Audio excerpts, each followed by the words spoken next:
Hi guys, welcome back to my YouTube channel. So നമ്മൾ ഇന്ന് നോക്കാൻ പോകുന്നത് സപ്പോസ് നിങ്ങളുടെ നെറ്റി ഓൾറെഡി കേറിയിട്ടാണുള്ളത് അല്ലെങ്കിൽ ഇപ്പം ഈ റീസെൻറ്റ് ടൈംസിൽ മുടി നന്നായിട്ട് നെറ്റിയുടെ ഭാഗത്തുനിന്ന് കൊഴിയുന്നുണ്ടെങ്കിൽ കവർ ചെയ്യാൻ പറ്റിയ ഒരു ഹെയർ സ്റ്റൈലാണ് ഫ്രിഞ്ചസ് ആണ് നമ്മൾ നോക്കാൻ പോകുന്നത്. സോ എങ്ങനെയാണ് കട്ട് ചെയ്യേണ്ടതെന്ന് നോക്കാം. അതിനായിട്ട് ഞാൻ ഇവിടെ മിഡിൽ പാർട്ടീഷനാണ് എടുത്തിരിക്കുന്നത്. അതിനുശേഷം നമ്മൾ എന്താ ചെയ്യേണ്ടതെന്ന് പറഞ്ഞു കഴിഞ്ഞാൽ നമ്മുടെ ഐബ്രോസിൻ്റെ ആ ആർക്ക് ആ ഒരു പോർഷൻ തൊട്ടിട്ട് വി ഷേപ്പിലോട്ടേക്ക് ചെറിയ രീതിയിൽ നമ്മളിതുപോലെ എത്തിക്കുക എന്നുള്ളതാണ്. അതിൻ്റെ എൻഡ്സ് കൂട്ടി മുട്ടിച്ചതിന് ശേഷം ഫസ്റ്റ് നമ്മൾ എടുക്കുമ്പം കറക്റ്റായിട്ടായിരിക്കത്തില്ല അതുകൊണ്ട് തന്നെ കോംബ് വെച്ചിട്ട് നമ്മൾ പ്രോപ്പറായിട്ട് അത് സ്ട്രെയിറ്റ് ആയിട്ട്, അതായത് വീട് ആ ഒരു സ്ട്രെയിറ്റ് കേർവ് അല്ല, ലൈക്ക് സ്ലോപ്പ് ആ ഒരു രീതിയിൽ നമ്മൾ പ്രോപ്പറായിട്ട് ചെയ്ത് വയ്ക്കുക. അതിനുശേഷം ഇതുപോലെ നമ്മളൊന്ന് കൈ വെച്ച് ട്വിസ്റ്റ് ചെയ്ത ശേഷം നമ്മളുടെ ജോ ലൈൻ ആ ലെങ്ത്തിലാണ് നമ്മൾ കട്ട് ചെയ്യാൻ പോണത്.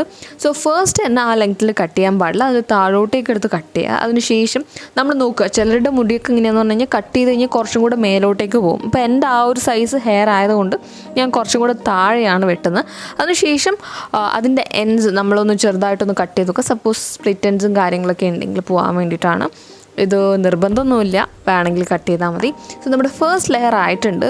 ഇനി നമ്മൾ ഒരു ലെയറും കൂടി ചെയ്യാം. അതായത് നമുക്കെന്താ പറയുക, എപ്പോഴെങ്കിലുമൊക്കെ മുടിയൊക്കെ അഴിച്ചിടുവാണെങ്കിൽ അല്ലെങ്കിൽ നമ്മളിപ്പം ടൈറ്റായിട്ടുള്ള പോണി ടൈലൊക്കെ കെട്ടുകയാണെങ്കിൽ നെറ്റി കയറിയെ കവർ ചെയ്യാൻ വേണ്ടിയിട്ട്, ഇതൊക്കെ നമ്മളുടെ ചെവിയുടെ ആ ഒരു ഭാഗത്താണല്ലോ വന്ന് നിൽക്കുക.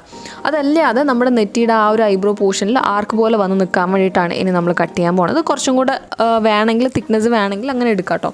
അപ്പം എഗെയിൻ നമ്മൾ ചെറിയൊരു വി പോലെ ക്രിയേറ്റ് ചെയ്ത ശേഷം ട്വിസ്റ്റ് ചെയ്യുക. നേരത്തെ കട്ട് ചെയ്ത പോലെ തന്നെ കട്ട് ചെയ്യുക.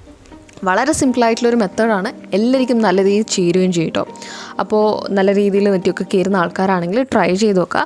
ഈ ഒരു പോർഷൻ നമ്മൾ ഈ ഒരു ലാസ്റ്റ് വി പോർഷൻ എങ്ങനെ കട്ട് ചെയ്യേണ്ടതെന്ന് പറഞ്ഞു കഴിഞ്ഞാൽ, ഇപ്പം നമ്മുടെ നോസ് ആ ഒരു ഏരിയ വരയ്ക്കും കട്ട് ചെയ്യണമെങ്കിൽ കട്ട് ചെയ്യുക, അല്ലെങ്കിൽ നമ്മുടെ താഴത്തെ ലിപ്സിൻ്റെ ആ ഒരു ഏരിയ ആ ഒരു ലെങ്ത്തിൽ കട്ട് ചെയ്താലും കുഴപ്പമില്ല. സോ ഇങ്ങനെ കട്ട് ചെയ്തിട്ടുണ്ട്. ഇതാണ് നമ്മളുടെ ഫൈനൽ ലുക്ക് എന്ന് പറയുന്നത്. കാണാൻ വേണ്ടി അടിപൊളിയാണ്. Do try it.